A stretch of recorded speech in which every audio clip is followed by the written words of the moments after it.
Ang isa sa paraan ng pagtuturo pagka ang anak mo meron ng kaisipan, kasi yung mga maliliit na bata, di pa marunong mag-isip yun eh. Mula 2, 3, 4, 5 taon, di pa masyadong gumagana ang kaisipan ng bata. Pagka mas matanda na doon, ang utos naman ng Diyos sa bagong tipan doon sa 6 ng Efeso.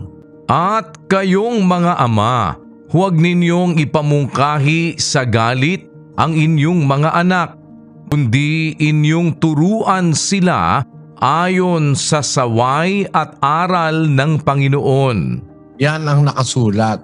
Pagka marunong nang umintindi ng salita, nakakaintindi na, may kamalayan na, huwag mong imungkahi sa galit, huwag kang laging sigaw ng sigaw, minumura mo yung anak mo, malalayo ang loob sa'yo ng anak mo eh.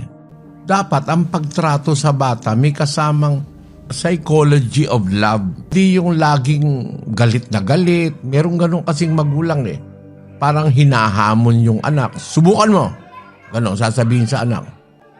Imbis magkaroon yun ng pagmamahal sa'yo, ang naitatanim mo sa puso ng anak mo galit. Pag ang bata marunong nang umunawa, uumpisahan mo nang sabihin yung aral ng Diyos.